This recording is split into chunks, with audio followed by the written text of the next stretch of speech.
The human need to explore is deep within all of us. Our ancestors crossed mountain ranges, sailed open oceans to map new lands, and sought out the unknown while always looking to the stars. We're curious, and now we're at a place where we can pioneer new horizons. Because Earth, this blue planet, and all its beauty, is just our starting place. It's time. 5, 4, command engine start, 2, 1. Damn it, back.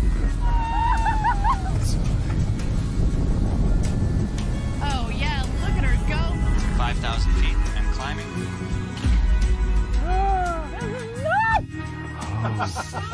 Yes, guys, we're doing it! Now is the time to open the promise of space to all and lay the way for generations to come. When our descendants look to the stars, perhaps from a rocky moon or colonies floating in open space, they'll remember this time. When they reflect on where it started, they'll remember this place. And when they honor those first explorers who said, "Let's go," they'll remember these bold steps. We are of blue origin. And this is just the beginning.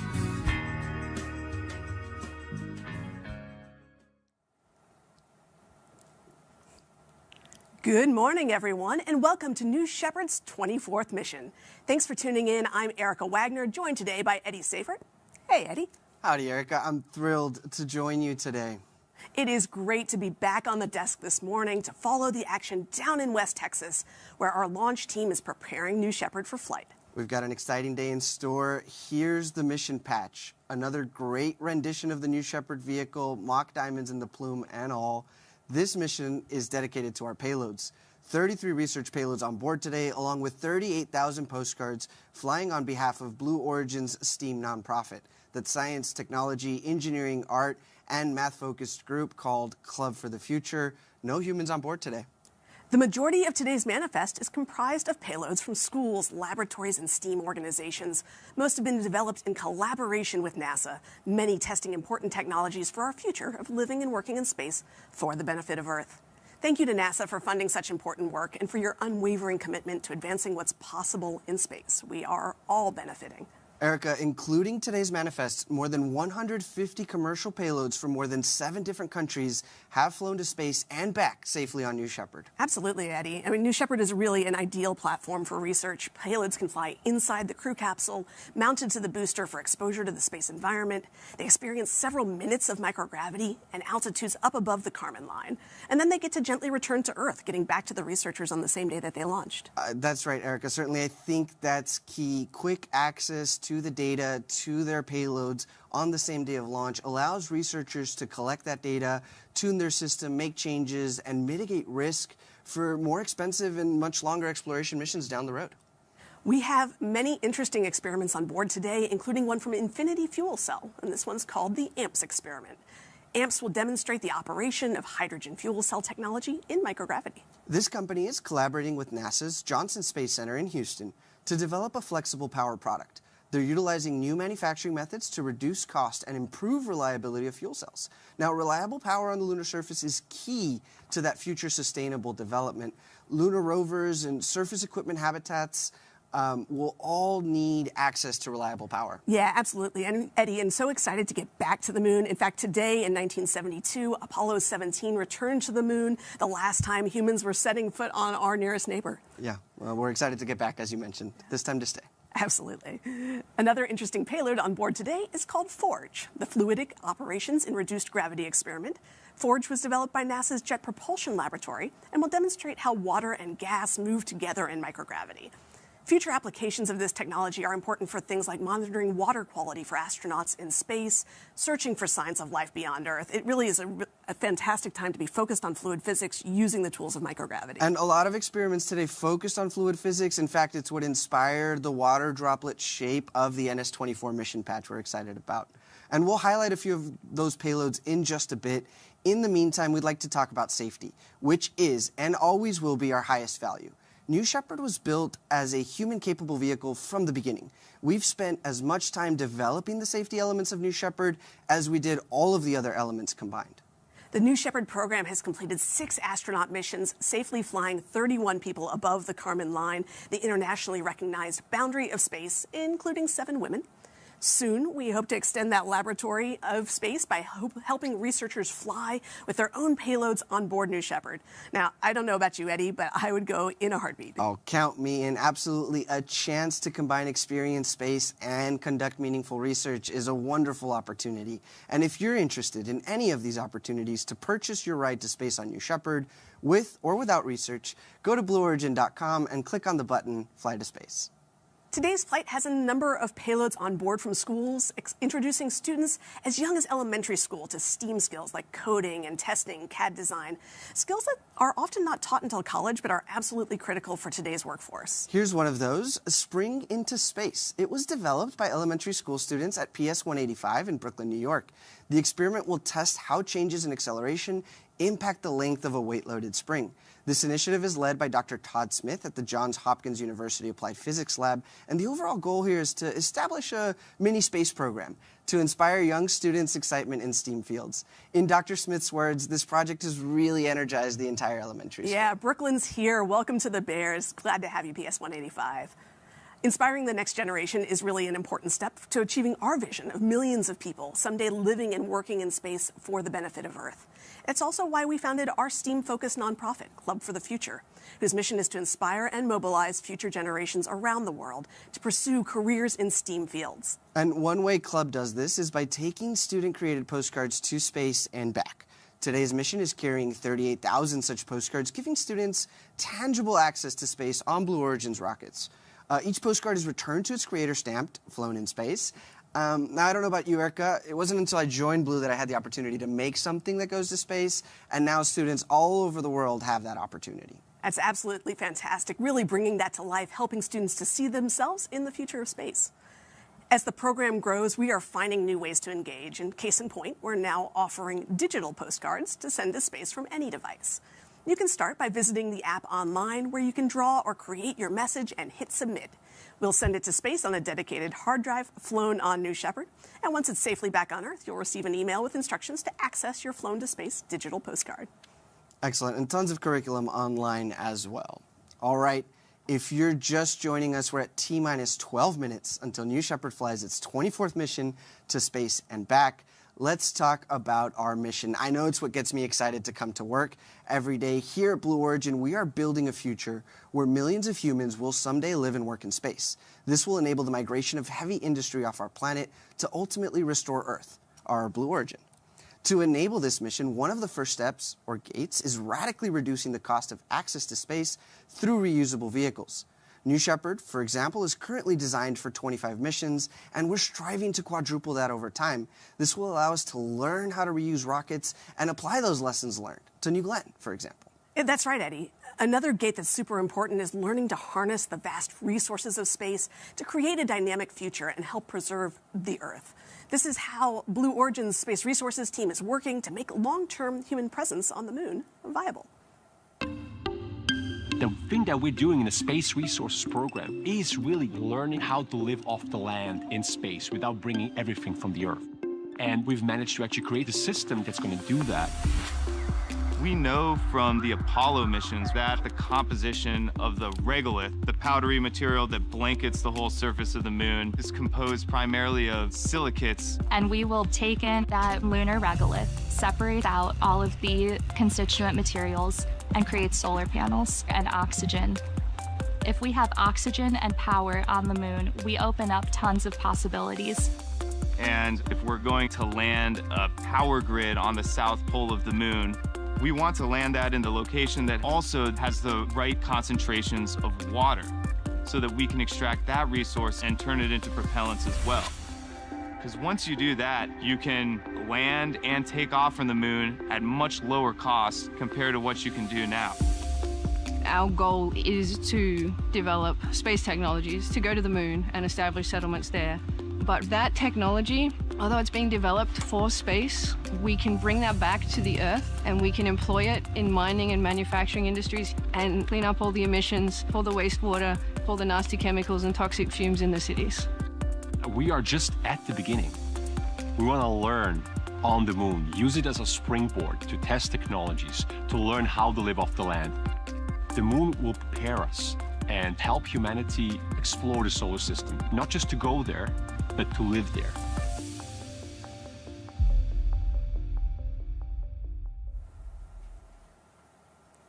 Eric, I was so lucky to visit with this team in Southern California and see their solar cells in person. They're not just talking about this technology, they're really demonstrating. They're taking the lunar regolith, breaking it apart into its elements, purifying those elements, and building actual working solar cells. The energy in the lab is palpable. Absolutely. It's really cool to be able to see us taking advantage of those in situ resource utilization, the resources of space. And this group is focused on how we do that for the benefit of Earth, as well as how we support sustainable missions to the moon with the potential to revolutionize how we produce power and materials on Earth. Now, while we were learning about our Space Resources program, Mission Control did enter a hold, so we'll pause here and check in on the rocket at the launch pad.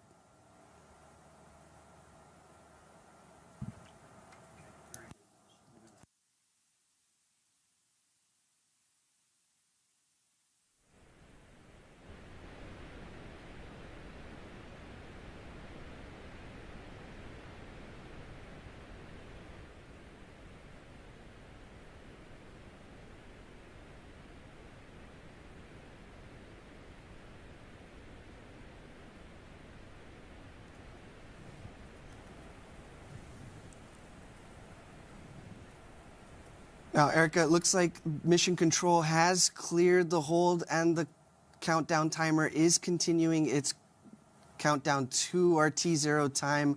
We're going to pause here and await Mission Control's go, no-go poll coming up here shortly.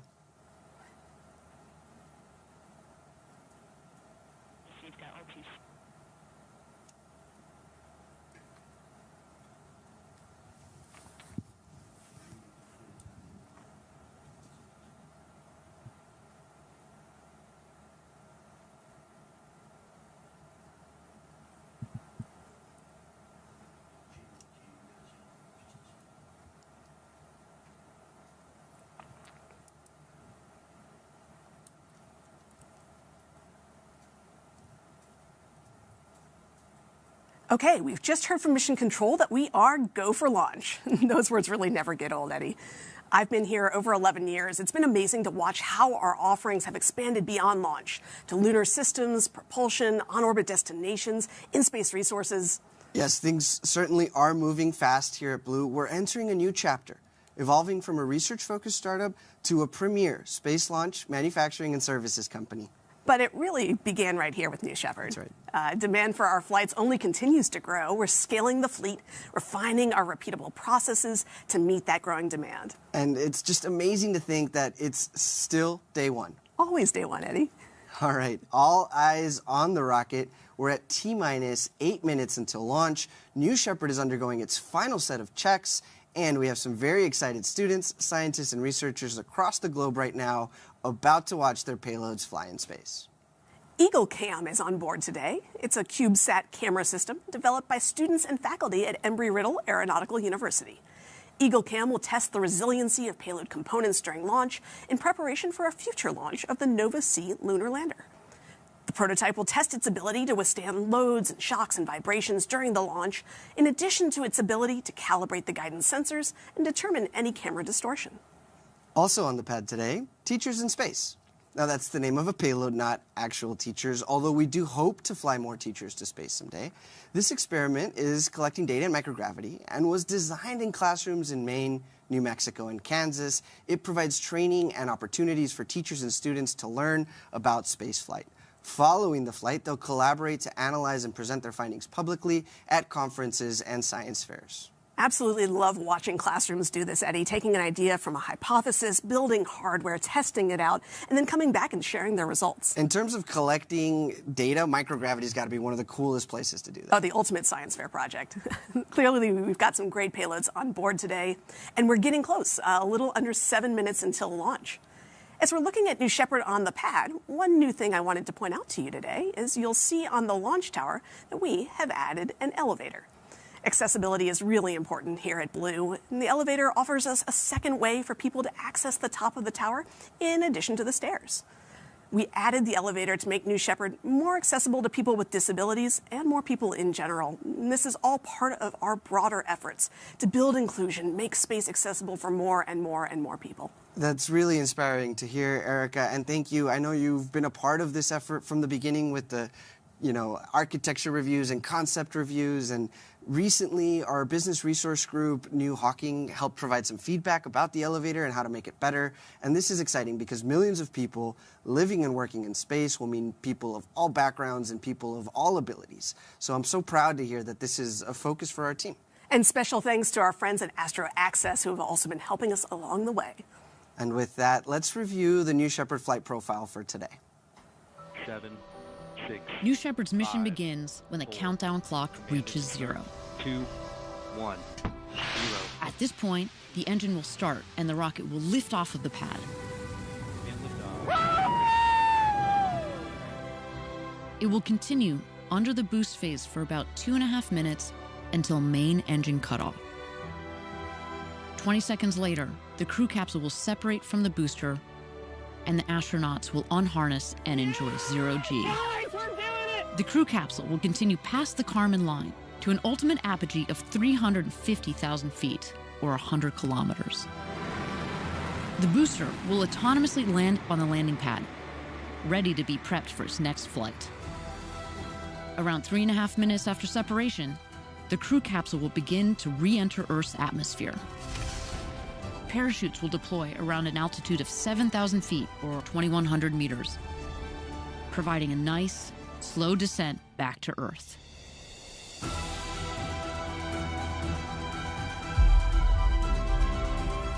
After landing, astronauts exit the capsule and are greeted by the Blue Origin ground crew, family, and friends to celebrate and reflect on their flight. New Shepard, an adventure unlike anything on Earth.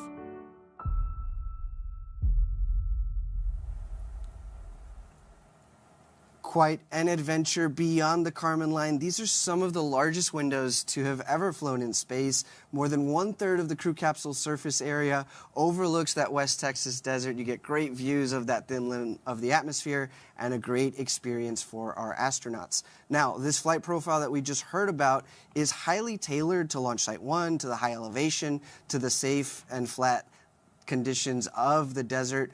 And it's not just for our astronauts, right? That same profile will help our customers, our payload customers, accomplish their mission today and inspire the next generation. Absolutely. I see that we've entered a hold, so we're going to go watch and listen to New Shepard out there on the pad.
And Eric, I'm noticing that the hold has cleared, that countdown timer resuming its march to T0.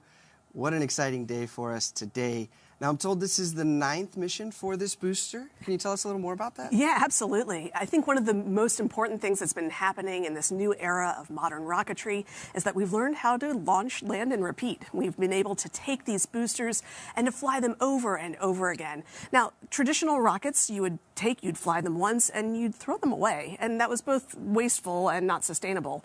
It also turns out that it costs a whole lot more money when you're flying a rocket only once. Imagine flying an airplane and then having to throw it away. We just wouldn't travel very often. And New Shepard is so special, right? 99% of its dry mass is reused, again, over and over again. So this includes the rocket engines, the parachutes. It's really a paradigm shift from the expendable rockets to the reusable rockets, as you were mentioning. Yeah, absolutely. And we get to reuse both the capsule and the booster, so that whole stack becoming quite an asset for us as we're plowing our way forward into the future. Well, thank you for telling us about that. It's very exciting, and just happy to hear that this is the 9th mission. Okay, we're going to watch and listen as New Shepard goes through its final checks, gearing up for its 24th flight.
All right, we have a great view of New Shepard sitting out on the pad, getting ready for launch.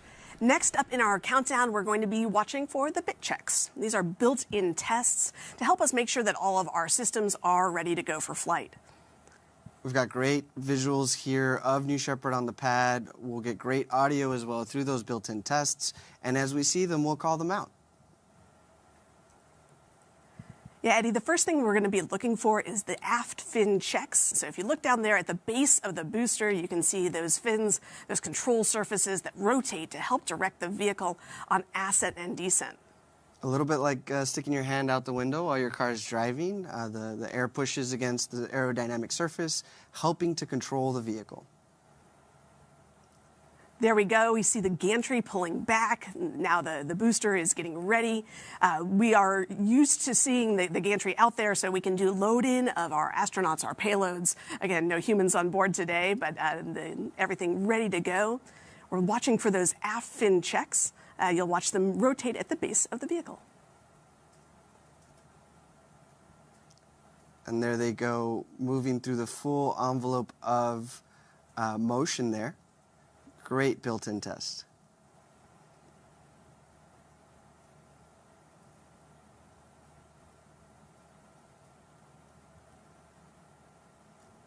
After those aft fins, we're going to be looking for the engine nozzle gimbaling. The engine gimbals or rotates to help maneuver the rocket as it flies, providing a thrust vector control. Meanwhile, we're keeping an eye on the pressure and temperature in the propellant tanks. Both of those sets of variables need to stay in the start box or the green zone for us to be ready to launch.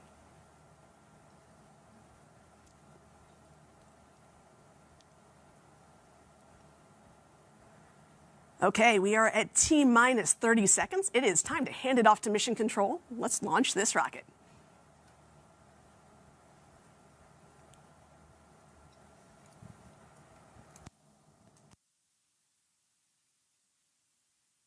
T-minus 16, guidance internal.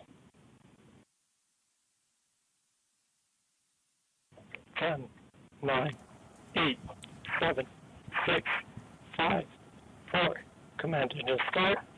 2, 1, 0. Ignition. We have ignition of our BE-3 engine. And liftoff. Mission Control confirms that New Shepard has cleared the tower and is headed to space. You can see on the lower left side of your screen that we're gaining speed. As New Shepard gains altitude, the atmosphere gets thinner. The graph on the left shows vehicle ascent. Now, we actually started at about 3,700 feet MSL. That's how far above mean sea level we are at Launch Site 1. How exciting, Erica. A great shot there of the PM, the propulsion module, moving away from Earth. That BE-3 engine providing 100% power level. And here shortly, we will approach max Q. This again is the point where aerodynamic stress on the vehicle is at its maximum, so the BE-3 engine will throttle back for a little bit as we pierce through the atmosphere.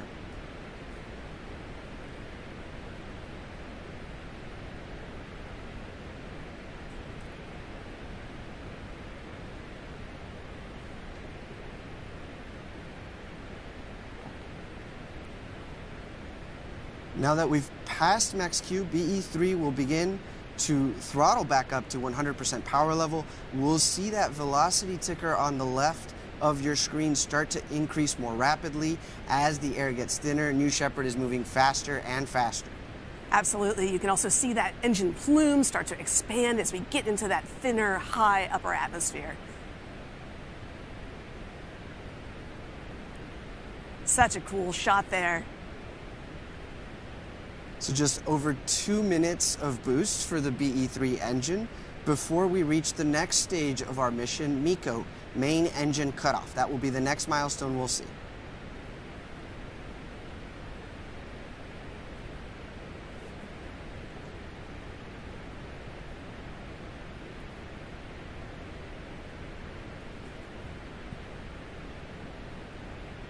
New Shepard continues to climb 145,000 feet.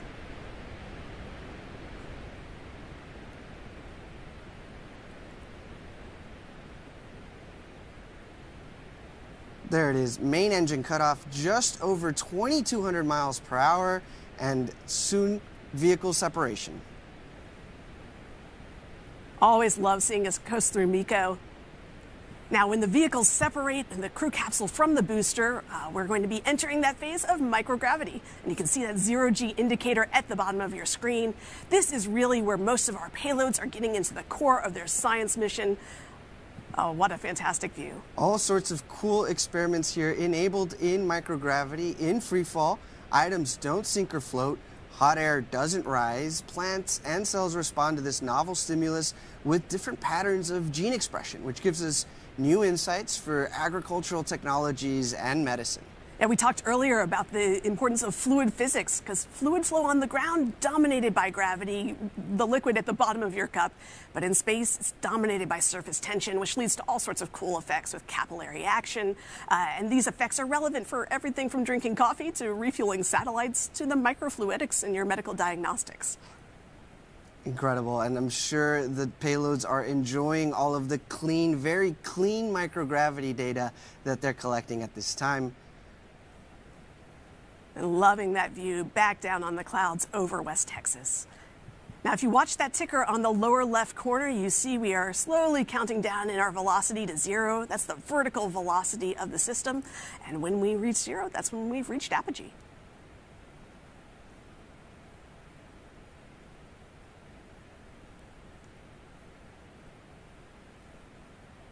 And fantastic. Capsule pausing in its upward journey just momentarily. Apogee for the capsule at 351,247 feet, well into space and over the Kármán line.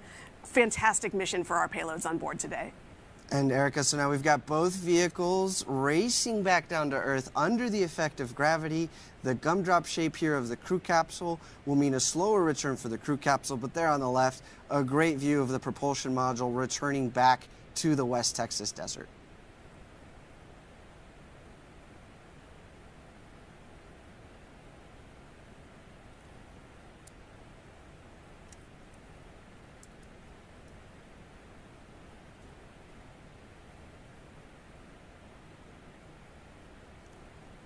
So as we come back down and the atmosphere begins to get thicker again, we start to have the ability to use our aerodynamic control surfaces. What you'll be seeing next is the air brakes deploying. This is a critical step in slowing the vehicle down, increasing the surface area, just like a badminton shuttlecock or something that's helping you to come down through the upper atmosphere. We're going to see that the velocity starts to decrease with those air brakes out. In fact, the drag brakes should cut the velocity in about half. So we'll be looking for that, picking up, hopefully with the cameras, the long-range cameras, and seeing those drag brakes deploy as the propulsion module cuts through the atmosphere.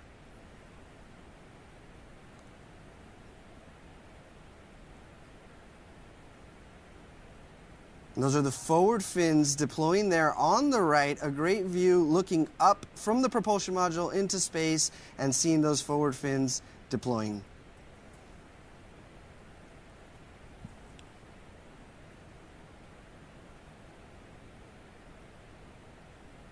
You can see the capsule passing by just there on the right-hand screen, well above the booster at this altitude. What a great video shot. I love seeing this. Those are our experiments, our customers today getting their microgravity data in.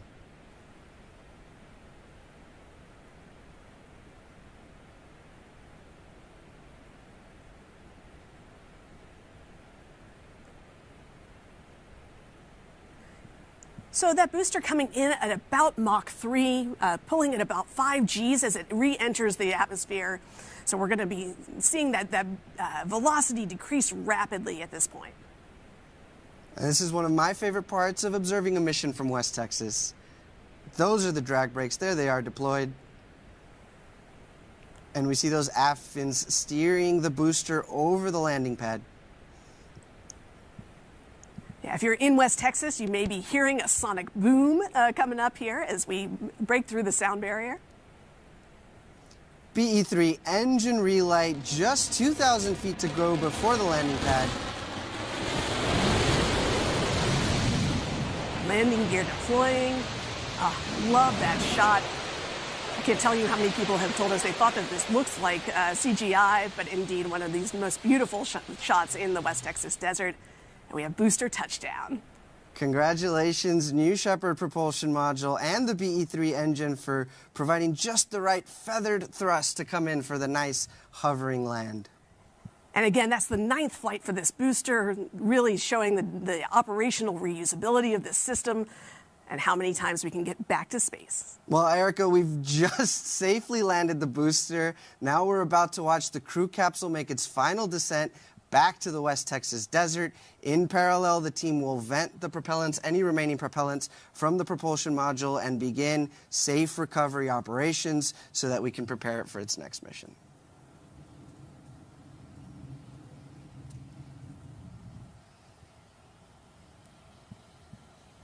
Oh, these shots are incredible. We've got the Sierra Diablo Mountains in the background, some yuccas and some choyas, and of course, a world-class propulsion module booster on a landing pad. This is awesome. Yeah, it's a pleasantly toasty marshmallow, having come right back from space. I absolutely love being out in the desert and just standing next to a rocket that just that morning flew up to space and back. Absolutely amazing. And the thermal protection system, oh, there we go. We've got main parachutes, 3 main parachutes on the crew capsule as it makes its descent back from space to Earth. Those parachutes reefed when they're first let out and then expanding to their full diameter. Now, the parachutes are essential in providing a gentle touchdown for the crew capsule, but we also have a retro thrust system on the bottom of the capsule that makes that landing even smoother. So as we're coming down, nice slow velocity right around 1,600 feet, we're going to be looking for that retro thrust system as we get closer to the desert floor. And Erica, this retro thrust system is effectively high pressure gas that is fired off to make a cushion of air, soft landing for the crew capsule, but it kicks up some dust.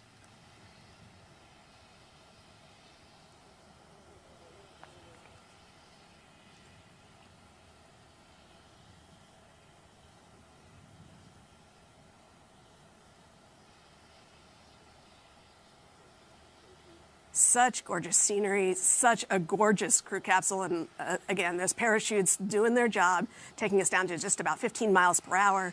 The retro thrust system will take us down to just 1 or 2 miles an hour as we get down to the base of the desert floor.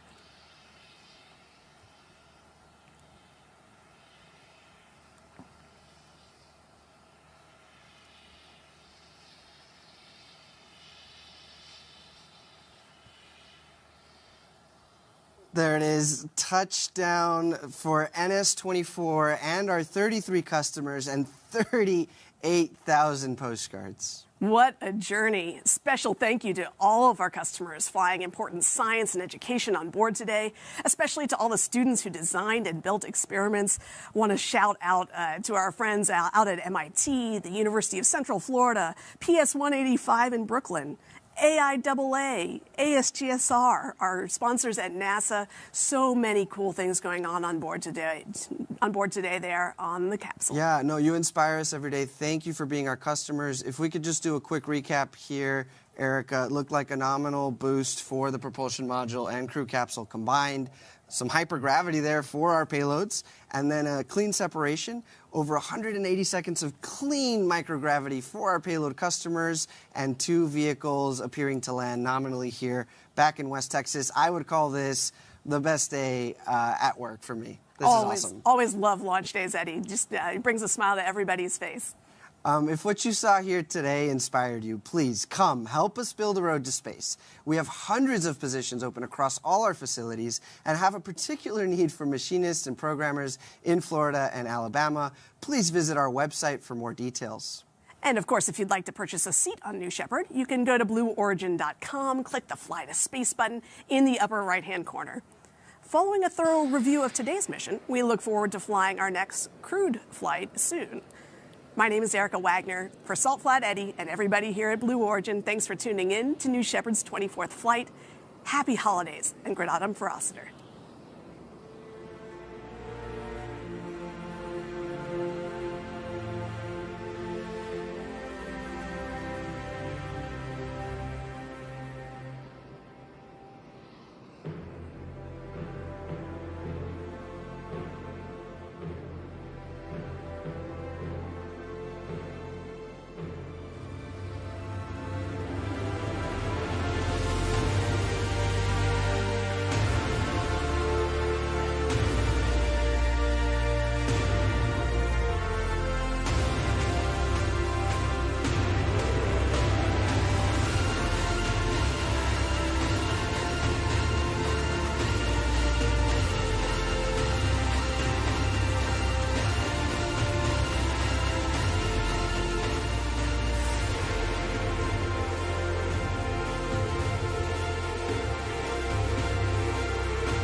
Have you ever dreamed of going to space and gazing back on Earth through some of the largest windows that have ever flown in space? We certainly have. T-minus 10, 9. A once-in-a-lifetime journey is closer than you think. It's your time to join the new generation of astronauts.